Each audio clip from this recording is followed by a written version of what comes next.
All right. Good morning, people. Today, I want to talk about something that may be one of the biggest barriers to progress that we have. And it's not hormones. We've been talking about hormones a lot lately.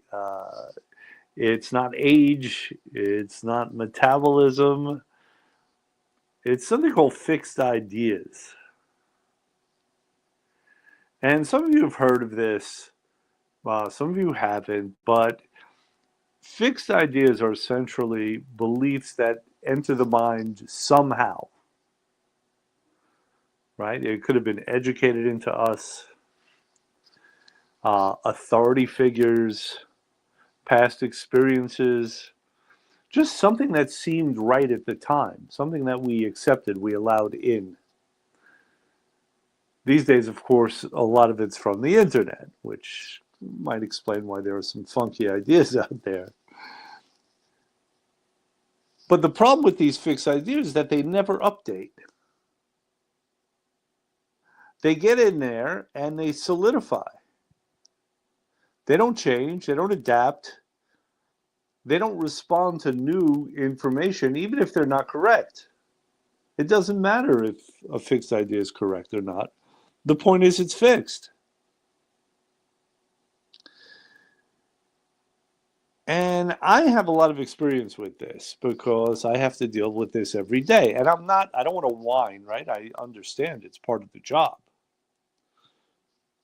But it's a pretty typical scenario where I will give a person a piece of information and then they'll ask me about it the next day, and then 3 days later, and 4 days after that. It's like, the answer never gets inside. I used to say to one of my coaches, I used to say, why are they rejecting knowledge? Like I took it personally. It's not a personal thing. It's not a personality thing. It's a very natural thing. But unfortunately, it just doesn't always work. And it's not because people are stubborn or they don't care or they're stupid or anything like that. It's just that they act like filters, these ideas, and everything gets filtered through them. And basically, these filters are kind of inform us as to what's real. And I'm putting that in air quotes, you can't see it. And we interpret the events through these filters, right? These are reality filters for us. And you have to understand something. Reality and truth are not the same thing at all. Reality is just what is real to us, whether or not it's true. It's a weird thing. You could see it with children sometimes, but it's not only children. In fact, it might be worse for adults because they've had all those many years for these filters to ossify, to become hardened. Now, here are some of the biggest ones that I hear in the context of weight loss. The first example is weight loss is all about the calories, right? And most of us know that this is a myth. Yet, on our program, we start out where we do a phase that's low calories. Then it's structured and people like it, right? And generally, after that phase, in the next phase, where our idea is we want to teach the body how not to gain the weight back, we want to stabilize the weight loss. And usually the calories at that point will triple or quadruple. And I get such panicked responses.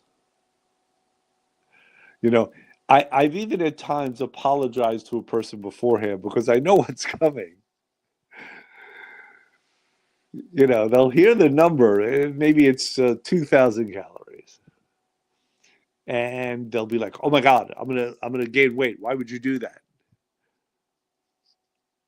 And I have to tell them to breathe, and they're not going to gain weight. But sure, calories matter. I'm not poo-pooing calories. Calories have to do with energy, but it's not the whole story.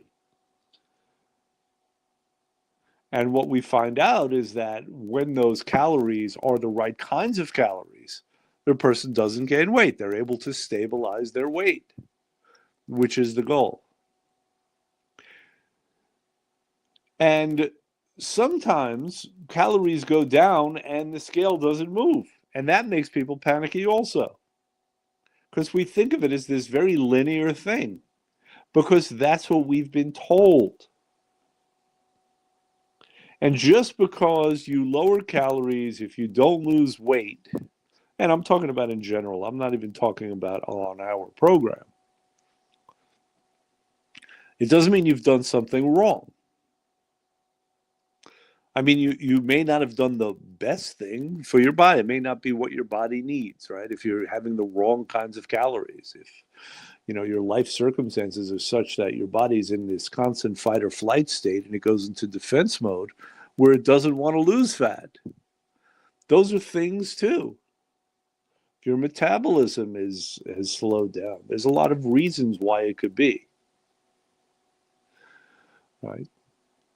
Sometimes a person will gain a little weight because of inflammation, because of sodium, because of what time they ate, right? There's a lot of these little factors because of what they're wearing, right? But if people are so myopic about just the calories and that it relates to weight loss in a very linear one-to-one fashion, they're liable to get very upset because of that fixed idea. They're referring things to the fixed idea. Does that make sense? Okay, good. That brings us to the second most popular fixed idea, which is if I am dehydrated, I need to drink more water. I'll sometimes have people coming into the office and they're drinking 200 ounces a day. And they weigh 150 pounds. Now, I always give this example. I give the example of a flower pot, right? If you pour in 200 ounces into, or let's look at it a different way, but just pour in like a gallon of water into a flower pot. Is the water going to be absorbed? No. It's going to go through the pot. It's going to end up on the table. And that same thing happens in the body. So to get hydrated, sometimes you need less water because it's a function of absorption. It's not a function of how much you're drinking. And I've repeated that over and over and over again. And there are still some people who always think that they need to drink more, in spite of what we explain, and in spite of the results that we get. Now, these things were never defined for them. These distinctions were never made. And unfortunately, the knowledge that gets in first functions like that gatekeeper.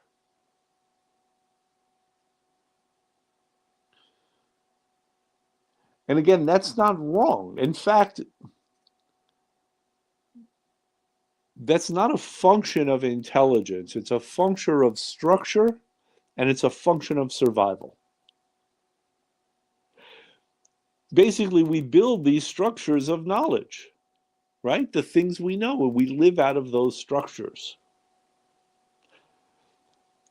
And any other piece of data that might contradict that threatens that structure, and thus threatens survival. And I know it's a wacky thing. We should be able to exchange our understandings easily. We should be able to update. But we can't always do it because of that survival imperative. And if you've ever heard anyone defending a position that is indefensible because it's so counter to facts and reality, that's what's likely going on for them. And there's no amount of pounding you can do that will get the information in there. And this is why social media sucks. Because people are trying to pound information into the others. They're saying you're wrong. And they're challenging that person's survival by telling them that they're wrong. And that structure, according to that person, then needs to be defended. So the position becomes even more hardened. We would be much better off saying, fine, that's what you think, good. Good luck with you. But generally, we don't do that because we're defending our own realities, our own structure. But I digress. I've gotten off the weight loss fixed ideas. So another example of a fixed idea is this. If the scale goes up, that is bad.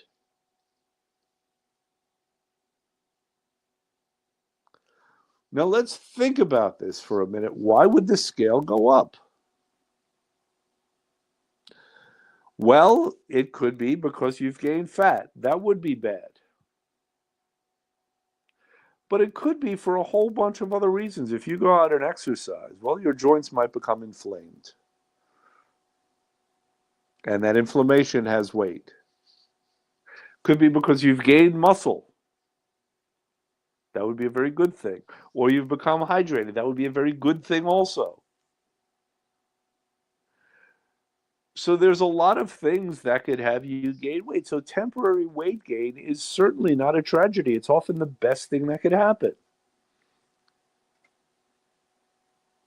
And the problem in this case is the term weight gain is measuring our body composition or conflating body composition and weight.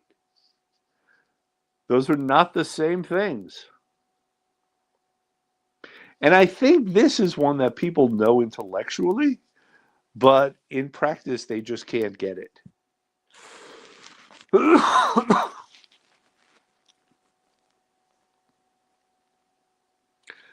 It happened this morning. Someone texted me, the scale's going in the wrong direction. Well, not necessarily. I mean, maybe. I mean, it is. The scale is going up, which is not what she wants, right? But, the old joke is we could chop off an arm and you'd lose weight. Right? The question is why? What's happening? If she's losing fat and getting hydrated at the same time, well, that's a very good thing. It's physiologically appropriate to gain weight temporarily. Everyone thinks that weight loss is consistent and it's linear. And it's not. So again, and I'm not even sure. I haven't figured out how to correct the fixed idea with people. And that's not the only phenomenon that's going on, right? People have a lot invested in losing weight, and money is the smallest of the investments. There's a lot of hope. Hope is very valuable capital. Right? When people's hopes are dashed, when they had good intentions and put forward effort and they don't see the results they want to see, that can be devastating. But that shouldn't happen after a day or two of gaining weight, of temporarily gaining a little weight, especially when overall you're losing weight. The daily trend doesn't matter nearly as much as the longer term trend. Look at the stock market. There are always daily fluctuations. But as long as it's going in the right direction, and that's what we need to look at, and that's what we need to understand. But it goes back to these fixed ideas, to these structures. If you think of weight loss as being bad, all weight loss, if you collapse any and all nuance, that's what can lead to the upset and the perseverating, right? The constantly thinking about it and trying to figure it out. I would love to help everyone avoid all of this. I can't crawl inside anybody's subconscious. I have trouble enough with my own.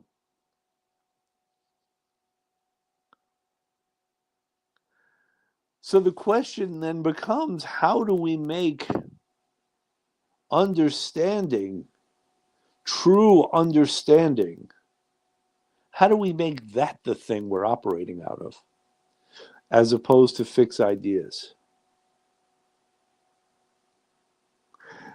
As opposed to these old beliefs that haven't been updated. How do we just let go of the old stuff?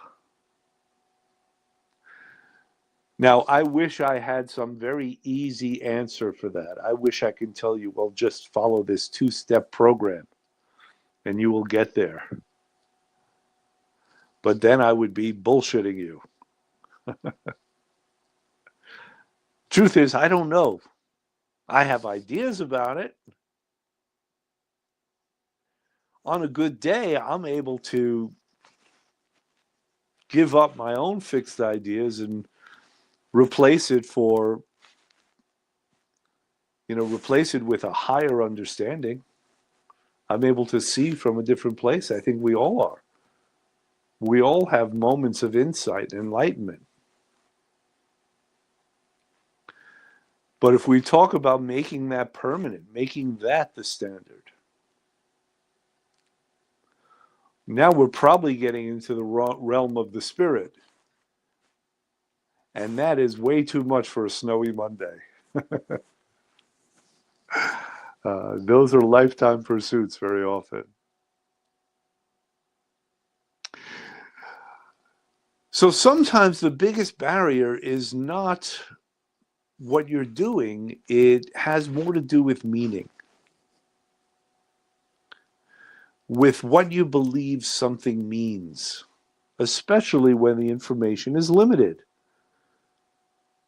or the ideas are fixed as if in concrete. And maybe it's just a matter of allowance. Maybe it's a matter of just allowing other ideas to come in and to compete. And if you can do that, please tell me how, first of all. But secondly, it could add to a lot more peace and better outcomes. So that is my wish for you on this day. And my further wish for you is that you do not get snowed in for too long if you're living in the Northeast, because this is something. But this too shall pass. Have a great day.